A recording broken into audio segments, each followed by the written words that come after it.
जिम्मेदारी भी दी गई है। उन्हें पीडब्ल्यूडी समेत 5 विभाग दिए हैं और आशीष सूद को गृह विभाग की जिम्मेदारी सौंपी है, यानी होम मिनिस्टर उन्हें बनाया है। राइट हैंड आशीष सूद होंगे, लेफ्ट हैंड प्रवेश वर्मा होंगे।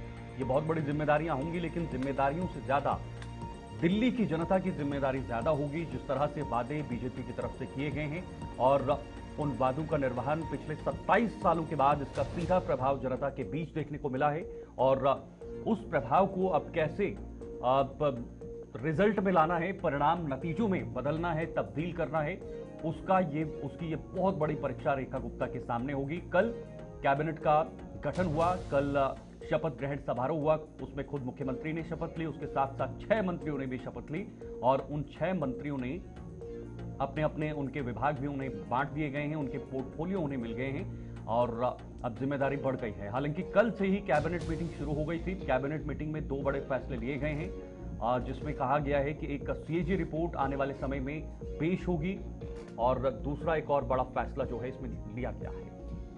तो बिल्कुल आपको बता दें कि 6 मंत्रियों ने यहाँ पर मंत्रिमंडल की शपथ ग्रहण की है और किस मंत्री को कौन सा विभाग मिला है एक एक कर आपको बताएंगे। रेखा गुप्ता जो कि मुख्यमंत्री भी है, उन्होंने अपने पास जो है वो वित्त विभाग रखा है, सर्विस विजिलेंस और साथ ही साथ प्लानिंग डिपार्टमेंट भी उन्होंने अपने पास रखा है। इधर प्रवेश वर्मा डिप्टी सीएम, शिक्षा विभाग उनके पास है, यानी एजुकेशन उनके पास है, पीडब्ल्यूडी और परिवहन मंत्रालय उनके पास है।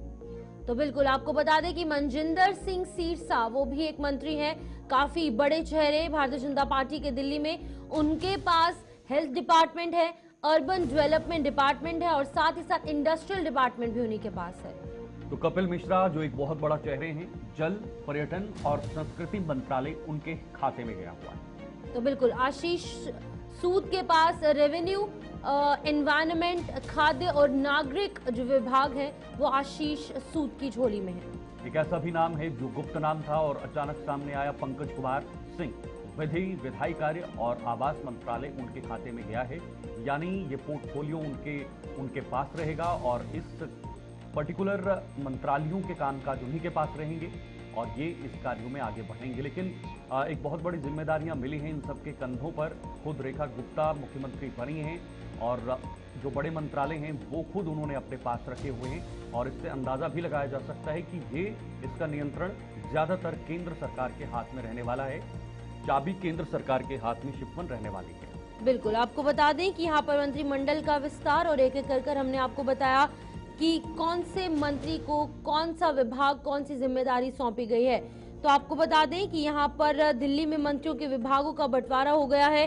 प्रवेश सिंह जो कि मंत्री हैं, उनको लोक निर्माण विभाग, विधायी कार्य, सिंचाई, बाढ़ नियंत्रण, जल, गुरुद्वारा चुनाव और वहीं पर सरदार मनजिंदर सिंह सिरसा को उद्योग, खाद्य और नागरिक आपूर्ति, वन और पर्यावरण नियोजन विभाग की जिम्मेदारी दी गई है। तो अगर कुल मिलाकर हम देखेंगे शीतल, तो सभी बड़े चेहरे जो भारतीय जनता पार्टी के सामने आए हैं, अलग अलग कर उन्हें एक एक विभाग जो है वो सौंपा गया है। लेकिन भारतीय जनता पार्टी के कंधों पर बहुत अहम जिम्मेदारी है, क्योंकि कई सालों के बाद भारतीय जनता पार्टी ने दिल्ली में सरकार बनाई है।